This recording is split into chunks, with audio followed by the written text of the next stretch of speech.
साथियों, एनडीए ने हमेशा करप्शन फ्री, रिफॉर्म ओरिएंटेड, स्थिर सरकार देश को दी है। जब जब हमें अवसर मिला हम लोगों ने काम किया है।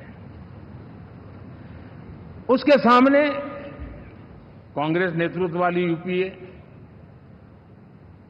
अब उन्होंने पुरानी अपनी छवि सुधारने के लिए नाम बदल दिया, लेकिन पहचान घोटालों की है।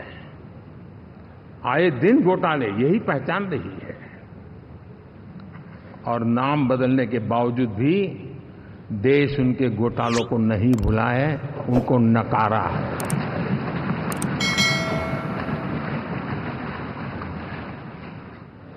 और मैं कह सकता हूं साथियों, इंडी अलायंस वालों ने एक व्यक्ति का अपोज करने के वन पॉइंट एजेंडा के कारण देश की जनता ने उनको ही ऑपोजिशन में बिठा दिया है।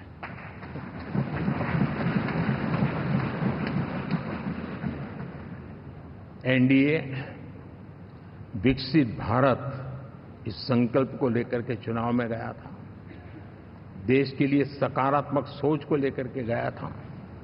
देश की युवा शक्ति के सामर्थ्य को समझ करके नए अवसरों को लेकर के देश को आगे बढ़ने की बात लेकर के गया था। जबकि हमारे सामने जो लोग थे वो भ्रम फैलाना, झूठ फैलाना, यही गुमराह करने वाले काम यही करते रहे थे।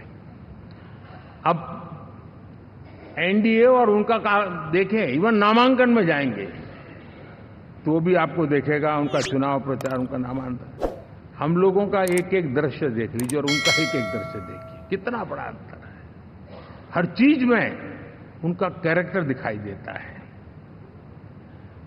और क्या रहा, फोटो ऑप के लिए तो उन्होंने अलायंस घोषित कर दिया, लेकिन कितने ही राज्यों में वो आपस में लड़ते रहे हैं, चुनावी जंग में एक दूसरे की पीठ में छुरा भोंकते रहे हैं।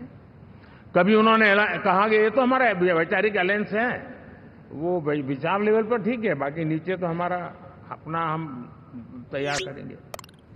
और अब फिर उन्होंने कहा कि भाई हम तो सीट के आधार पर अलायंस करेंगे, टोटल न भी करें, ये भी खेल खेला। और अभी अभी तो चुनाव पूरा शुरू कर दिया कि ये तो हमारा अलायंस लोकसभा के चुनाव के लिए ही था, बाद में नहीं है, ये भी शुरू कर दिया।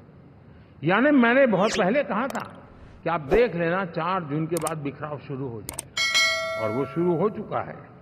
इसका मतलब ये हुआ कि वो सिर्फ और सिर्फ सत्ता सुख के लिए एक दूसरे का साथ देने की कोशिश करते थे, लेकिन उनमें उनका अगर स्वार्थ निश्चित होता तो साथ देना, वरना नहीं देना, ये कैरेक्टर था। साथियों, ये लोग कितने ही बड़े झूठे बोलते रहे हैं। और आप देखिए, चुनाव के समय उन्होंने देश के सामान्य नागरिक को गुमराह करने के लिए जो पर्चियां बांटी कि ये देंगे और वो देंगे और टिकना देंगे, फलाना देंगे, 2 दिन से मैं देख रहा हूं कि कांग्रेस के दफ्तरों पर लोग कतार लगा के खड़े हैं कि ये पर्ची है, 1 लाख रुपया कहाँ है, लाओ भाई, मांग रहे हैं लोग।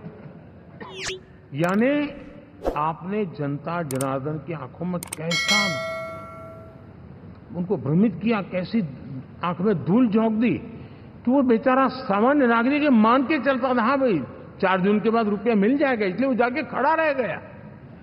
और अब उसको धक्का मारा जा रहा है, डंडे मारे जा रहे हैं, वहां से निकाला जा रहा है।